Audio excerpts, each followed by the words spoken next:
You know, I was almost unable to record my reaction this week because I caught COVID, but fortunately, my really nice neighbour lady, Mrs. Mayflower, she came over with a cherry pie and I'll be honest, in the morning I felt great. I ran straight round to her house to tell her what had happened, but she looked really angry. I think I must have woke her up or something, but yeah, really effective. I could literally hear the COVID-19 screaming murderous from inside my bloodstream. So that's neat. I walk through the shadow of death left to fear. This is a journey through the halls of hell. Yes people, what is good? I am BA, back once again with another reaction in the Fargo series. This is episode 3 of season 4 and it is called Radio Piarlo, which I'm assuming is Jewish. Last episode they set up a lot of brilliant stuff. I love these two characters who escaped the prison and are now living with the rest of that girl's family across the road from Nurse Mayflower. I love that Nurse Mayflower got fired from her profession because she got caught in the act trying to kill another person. I love the introduction of the crazy big dude with the moustache and the insane eyes that's been brought over from Italy. And I like the fact that Chris Rock's crew is now starting to try and push now the Don's dead and see if there's any scraps they can't add to their collection. So yeah, without further ado, this is episode 3 of season 4 of Fargo, Radio Piarlo. Let's check it out and see what it's saying to it. We need a doctor. I'm the hospital administrator, Dr. Harvard. We serve only a certain class of people. It didn't make my edit in that episode, but fuck that racist doctor at the first hospital they got to as well. This is the prison they escaped from, isn't it? I think they've decided to make all these prison shots CGI. I will be shocked, you know, if that shot there was not CGI, but also amazed. I hope it's not. I'm ever hopeful they've actually found this shit naturally, but sometimes it just looks a bit too good to be true.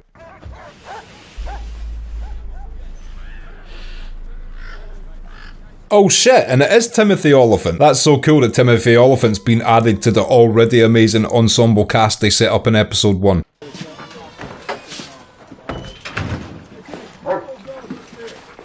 And Jesus Christ, 70% of Timothy Olyphant's life is spent in a cowboy hat. Who the hot Christ are you? You always take the Lord's name in vain with this much gusto. It fucking ain't right. To be fair, I'm like this guy. I always use phrases like Jesus Christ, fucking hell, holy shit, and I'm sure religious people don't appreciate it, but it's been hardwired into my brain due to my cult upbringing. Once here, the rebellious Lamanites were cursed by God with skin of blackness, so they would not be attractive to my people. What the fuck? I was hoping I was going to be able to get behind this character this season. And a member of the quorum of 70. Do you mind? I haven't eaten since last evening. Well, instantly a strange character, but I could do without horrible racism. U.S. Marshal Dick Wickware, in pursuit of 2 cons, escaped the night previous from Our Lady of Regret Women's Prison. I take it in the US Marshals can go to any state and have, like, authority over the police force there. I don't know how that works. I'm assigning you to the marshal here. Help track down a couple of loose cons. Oh wow, what a team this is gonna be. An Asperger Syndrome detective with a racist US Marshal. Let's go. Yep, we spoke. How about we kick that case to Manlin? The Mormon thoroughly freaked out by the demonic possession that is a hand twitch.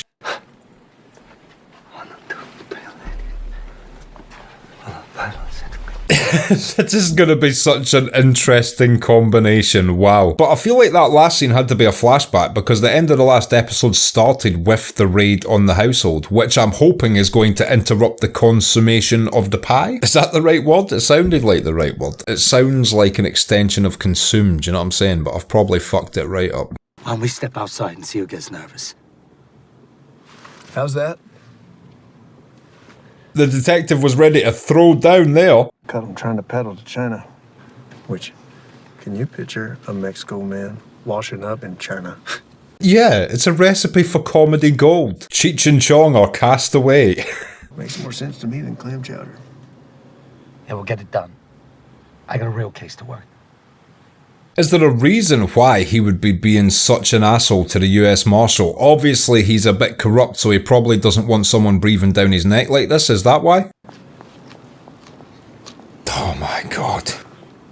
I've been thinking about this fucking psycho character all week. I hate this character. I was explaining to my friends in detail how much I instantly hated this character. Even the word hate, I can't say hate without putting some bass in it, like, hate this character. Go fuck your aunt and uncle. How's that? Is that some sort of threat when he does that? Is he gonna actually react if the guy repeats himself or something? He's acting like he's hot shit. Secure him. I don't like the fact the pie's being so well protected here. Please drop the fucking pie.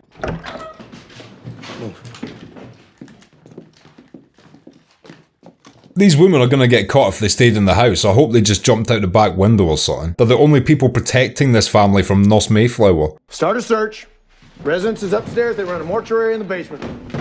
This is the actual first time I've put two and two together that this family actually have a mortuary in the basement. I'm a fucking idiot. The dad asked for embalming fluid last episode and I was like, why is he doing that? That's strange. Well, yeah, this makes perfect sense now. They live above a fucking morgue. Also a good place to hide if you're a wanted criminal, I guess. Because at least you're going to make the marshals have to check every body bag.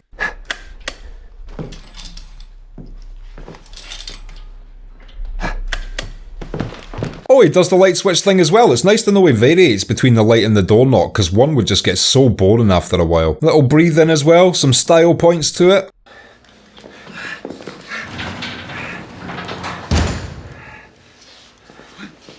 There's a section of Resident Evil 2 where you have to do this exact thing. This is tense. I love the way they're building up the tension in this scene. Oh, Jesus Christ. I do not know how that big dude died, but I guarantee he doesn't smell the best. Basement's clear. I could. Thank you. That's crazy. How the hell did these two women evade this search? How did they do it? Oh, they were in the very last drawer, he never checked. Shit. And they had to be under that big, grotesque, bloated body. That is disgusting. She escaped last night. I told that girl. I told her. This is his will. So unnecessary of them to peek round the corner like the Scooby-Doo gang there, but it was appreciated. Sorry for the disturbance. No, I just realised the pie survived. Fuck. Obviously took a lot for her to have to lie like that, man. She did what she had to do for her family, but still, that's rough. This colonel tells me he's got a big job for me. Says you're gonna interview Herman Goring, the Reichsmarshal himself. Sounds like an important job. Why do I get the feeling he's been completely fucked over? I use my wiles, appeal to his ego, get him talking. This is such a well-delivered monologue. This actor's so good. And I give him my report. You know what he does? He throws it in the trash. What an absolute asshole. What a complete waste of his time. I just wanted to make that old Nazi squirm in answer to a Negro. Oh man, it was worse than him getting completely fucked over. It was him getting looked down upon from the very beginning. Slaughterhouses, they belong to us. I'll pass it on. I'm not mad at Chris Rock for doing this. Like, at the end of the day, the Mafia are going to take that as an aggressive action. You are taking something away from them. But the way the workforces have changed, I feel like Chris Rock is justified in wanting the slaughterhouses. It's a small thing when you think about all the businesses they probably own. Well, there's this saying in poker. You play the hand you're dealt. I like that this guy's being kind of cool with him because he can relate to his situation. No one else is really talking to the little guy in the Mafia. Is this your original team? No. My team is shite. Look, the Irish Mafia had their flaws. Your Don was a bit of an eccentric violence lover, but, you know, you still turned your back on an entire family. They couldn't all have been shite. Say it again. I want to hear. Yeah. We'll get out of your way. He knows this guy's just looking for any excuse to smash his head into a sink. Avevo 11 anni, era solo una ragazzina. Come te. This guy might actually be one of my favourite characters. His manic facial expressions are winning me over by the second. And you kill your own father. For us. Yes, he did, and I'll never forgive him for that. How can you trust a dude that's been talked into killing his own dad? The fuck is this? Is he sitting in the Don's chair? He is, isn't he? This guy is going to take control of this family within weeks at this rate. Did you make trouble at the slaughterhouse last night? Who? Me? I take care of things. Yeah, I would disagree that he made trouble. I think they tried an aggressive takeover and he countered their attempt. You think I can't take care of some piece of shit pencil pusher? Is that what you think? Get out. Now, even though I like this crazy character, at this point, it's unrealistically written. Nobody would ever be able to question the leader of a family to the extent he is doing without him getting instantly killed. Sitting in the Don's seat like that, talking to the Don the way he's doing, death. Instant death in the Mafia. You can't even say a rude thing to another made man without getting killed. There is no way this dude wouldn't have been executed on sight for this. You were at St. Bartholomew's. Yes, sir. 3 years. Good souls all. You're shitting me. No, I don't want to see this woman get re-employed by a hospital. Please don't do this to me, Fargo. Please don't do this to me. I myself have over 10 years service, starting as a candy striper and... Oh, and she's going to the racist hospital. She'll fit right the fuck in here. I used to bake them cookies once a week. We are short-handed right now. The guy's thinking, oh, cookies. Can you start next week? I'll be here with bells on. I mean, the only thing I can hope comes from this scenario is that she executes a bunch of old white racists. Maybe we'll get to see her put a bunch of Colonel Sanders to sleep for the rest of this season. What's your favorite sweet? I am partial to the macaroon.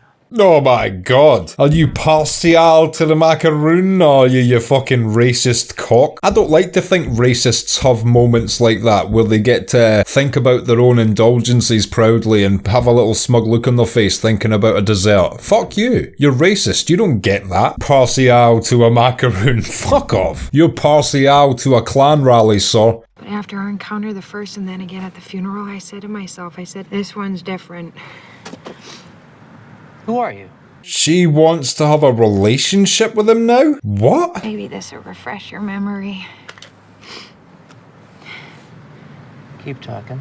The pathetic little drug addict was instantly interested. This is my most despised power couple of all time right now. And he genuinely did not remember asking her to kill his father, which shows just how disconnected from most people he interacts with throughout his day. Glory of the coming of the Lord, he hath trampled out. Is she singing Bible hymns while giving him a hand job? That's fucking horrible. This is the same way she sings when she's murdering a dude. Call a girl on the phone next time. Ask her out proper. Wow, she is deluded and insane, and he is disconnected and insane, and I hate both of them, and I hated that scene, and fuck the both of them, and fuck that scene, and I hope they both die in a fire, and I want to set fire to that scene. 10 in, 5 out. You know what that means? I'm gonna have to reload. No way are they planning to attack the fucking headquarters. No way. I suppose if they're bank robbers, you know, it's another heist to go after a crime boss and take their safe, or whatever they're sitting on. Hubris to think that you can control things. That's why God created tornadoes, to remind us. Recently, I've been looking into the Mongol invasion of Japan a lot, and that is an insane story if you guys have never looked into it. Like, literally, the Mongols brought 140,000 soldiers to Japan on ships ready to conquer the whole island. The night before they were about to hit the shore, they docked offshore, 2 giant storms hit, and annihilated 90% of the Mongol fleet. That is definitely the heavens intervening on behalf of the Japanese there, surely. And I don't believe in God. I neri dicono che il macello appartiene a loro. Hanno chiamato il prezzo della transizione. Super Mario ain't gonna like that shit. Both say no killing. Just saying. Seriously, it's so bordering on over the top, but just managing to be believably insane. You get people like this every now and again in life. Clearly needs about 5 different type of meds he has never bothered to go to a doctor to get diagnosed for. And then you combine that personality type with just getting raised in a mafia, and boom, this is what you get. Trying to egg on the boys now. Take Irish. Capire se davvero fedele alla fame, io pure no. So he's now ordering hits without the Don there. Again, this guy would instantly be murdered for this bullshit, and everyone's saying no killing, and he's just vetoing it. Who is this guy? And the only person I can think that he's going to get them to go and kill is the doctor surgeon guy, or whatever his name is. You know the one. The one who delivered the perfect monologue this episode. You can't kill a guy with that level of monologue delivery, unless you let him deliver a monologue before he dies. We fight. Or we die. Yes? I do not know who decided to bring this guy over here, but knowing what he's like, surely everyone over in Italy were like, well, this is going to end with everybody dying, because I said last episode he seemed more diplomatic than he appears, but this episode he's just doubling down on the zero diplomacy thing, and there was me giving him respect last episode for how he handled the slaughterhouse thing. We got business. And even though he killed his own father, because he's the only person being nice to the black kid just now, I do not want to see him die. I hope he comes back okay. I mean, if it wasn't for him being there right now, that kid would have no one to talk to, he'd be in complete isolation and miserable. He's necessary right now. But they're setting up a lot of chess pieces in place for like some fucked up shit, because these women are planning an attack on Chris Rock's building as well, and then these guys are going to kill one of Chris Rock's guys. It seems like it's all going to start going really bad for Chris Rock's crew soon. Same side you and me last I checked. Is that right? And these guys are still treating him like this when he's been raised his whole life in the mafia. The oldest. We're just scaring him, right? Wait, what did he mean the oldest? Is this one of Chris Rock's children? This is even worse than who I thought they were going to target. We do this, it's war. So I want to make sure we got this on good authority, that it's cleared. Completely agree with this guy. This is a terrible choice to make, and the fact that the Don hasn't given the okay in this is even worse. Justo gave the order. The boss. He said kill the kid. Answer me. Gaetano. I'm pleased he's asking these questions. Hopefully he gets it out of him that it wasn't the boss. Get ready. This is so stupid. I do not know why this dude's decided to do this, man.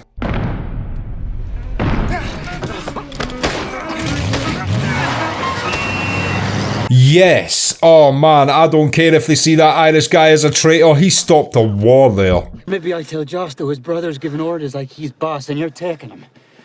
And then maybe it's you pushing daisies. Yeah, that's what I think. You can't override the Don's decision. Oh, thank God the Irish guy did that, man. He's starting to become a bit of a hero character, even though I looked down on him for shooting his own father. And I know his own father was an absolute arsehole, I get it. It just still takes a certain capacity to clip your own family. And that could still start a war, unfortunately, because shots were still fired. Those guys still know they were getting attacked right there. God, I thought we'd saw the last of this thing. Oh no, she's gonna die, man. She is eating this pie like there is no meal tomorrow. My daddy built the railroad. He ended up living in a cave with a coyote. Tricked him in his sleep. This woman tells nothing but harrowing gangster backstories, doesn't she? He hugged me around my neck just a little too hard late at night. See, people think it's houses get haunted. What creepy dialogue that is. That's Thurman's daddy's gun. What's he needed for? Nobody breaks into a funeral home and everyone downstairs already did. Okay, that's a fair point. You gotta convince him. Ethelrita? I know. Go to my room.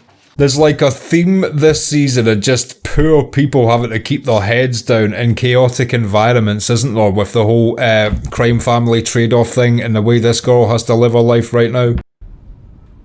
Now, please put that pie straight in the bin. I don't want to see anybody else have a bite of that pie.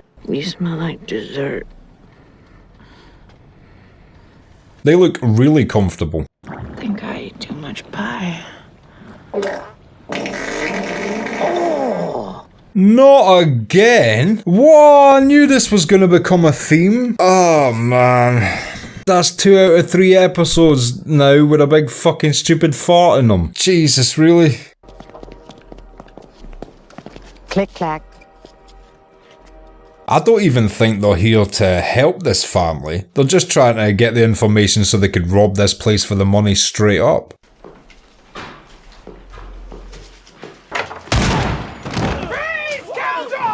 Oh fuck, and they're prepared to just straight up murder people, obviously. Bit of a season 3 throwback there. I'll take those greenbacks, Slick. These unnecessary, disgusting bodily functions need to fucking stop right now. Double time, rookie.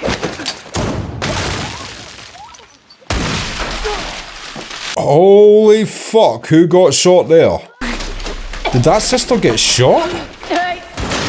It looked like she got shot straight through the fucking chest.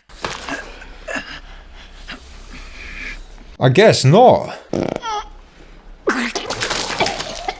Oh my god, gross.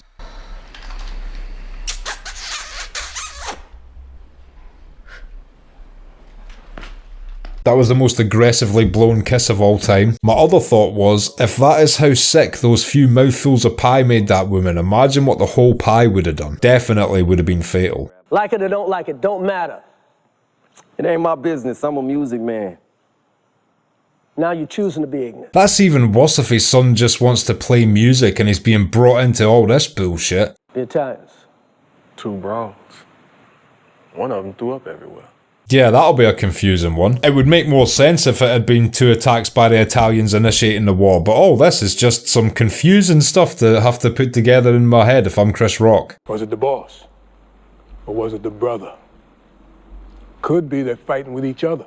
Now this guy has got it all figured out instantly. Once we start shooting back, we better be sure. Very smart advice, completely agree with that, because there's no way that this is going to go other than war. Okay, and that was episode 3 of season 4 of Fargo, Rado Piarlo, and I will be back in just a minute with my thoughts on that. So, Rado Piarlo, what did I think of that? I really loved this episode, and I will say the bowel syndrome stuff, it wasn't as stupidly used as in the first episode, at least it was related to the pie, but I still will say they could have just done that with her becoming ill during the robbery and not need to show us the gross out stuff. So again, I feel like it's an unnecessary element which completely took away from the tension of that scene, by the way. You know, the guy was reaching for a gun under the desk, everyone had guns on everyone. Usually I'd be like, this is so stressful and intense, but then it was completely ruined by farting and vomiting, so that took away the tension for me straight away. Irish is starting to win me over. Yes, I hold it against him that he killed his dad, but the fact that he's the black kid's only friend in this mafia family just now, he's basically the one keeping him sane, keeping him learning, keeping him communicating. He would have complete isolation if it wasn't for Irish, so yes, the fact that he is showing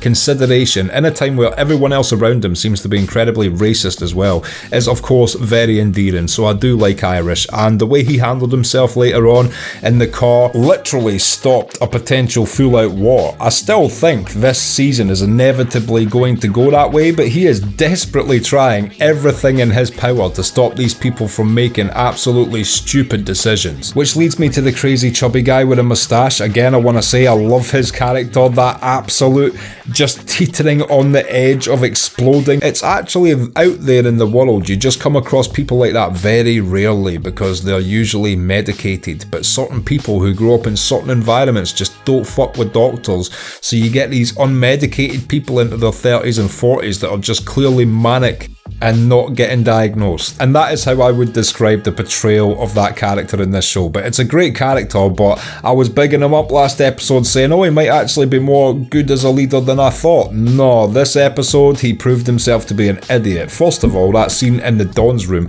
would have got him killed straight away, not moving from the Don's chair and kind of testing his leadership. That he would have got took out the back and killed straight away for that scene. But then just trying to give the go-ahead to kill one of Chris Rock's sons as essentially starting a war without the Don say so, again would have got him instantly killed. So that character's decisions are actually now bordering on unrealistic, because I promise you there isn't a single time in Mafia history where someone has done that to a Don and not being killed the same night. And then the robbery scene. Okay, so I really like it. I loved lots of elements of it. I loved how the police sting on the house was bait and switched, and then the pie became a focal point of a will someone or won't someone eat it throughout the episode. And the fact that that woman started eating it, I was like, okay, this is definitely going to do something to her. But I didn't think we were going to regress back into more fart jokes. That being said, that heist scene aside from that was crazy. These two women are insane. They claimed to the sister that they were out to help her with her money troubles, but to me it just seems like they wanted to get intel on where that money was being held so they could just rob it and go away again. Loved that scene, but I have no idea how the woman was not hit with a gunshot under the table, because it seemed to fire straight into her, but then she didn't seem to be wounded at all, so I don't know if she has taken a hit and we just never got to see it or what. And the one reason why it wasn't as lame as the first time they brought in, you know, flatulence in this season is because it was related to the pie, showing just how deadly and absolutely dangerous it would have been if an actual piece of it had been consumed. And yeah, Nurse Mayflower just continues to be an absolute weird psychopath. Like, how are you going to sing church hymns while jacking someone off? How does, you know, the Lord in any way coincide with sexual desire? That was just such a creepy, off-putting, uncanny valley-ish scene to me. She's not quite human. She's something pretending to be a human. And the fact she's got a job in that racist hospital now, oh my god. Like I said, the only hope I have is that she ends up killing a bunch of racists as a result of that. And as long as she dies the most horrific death of all time before the end of this season, I will be satisfied with this season as a whole, regardless of how many fart jokes they put in it. And of course, I'm looking forward to seeing what happens next week. If you've liked this video, click like, subscribe to the channel to see more videos like this, ring the bell to be notified as to when they drop. If there's anything you want to talk about, comment down below and share this around to anyone you think might appreciate it or want to watch these reactions along with us. My Patreon link is down in the description. If you become a patron, you get access to my blog, you get access to these reactions I put on YouTube a month and a half in advance, and you also get access to full-length versions of everything I react to. So consider becoming a patron, it helps me and my channel out so much, and until next time, I have been BA. Peace.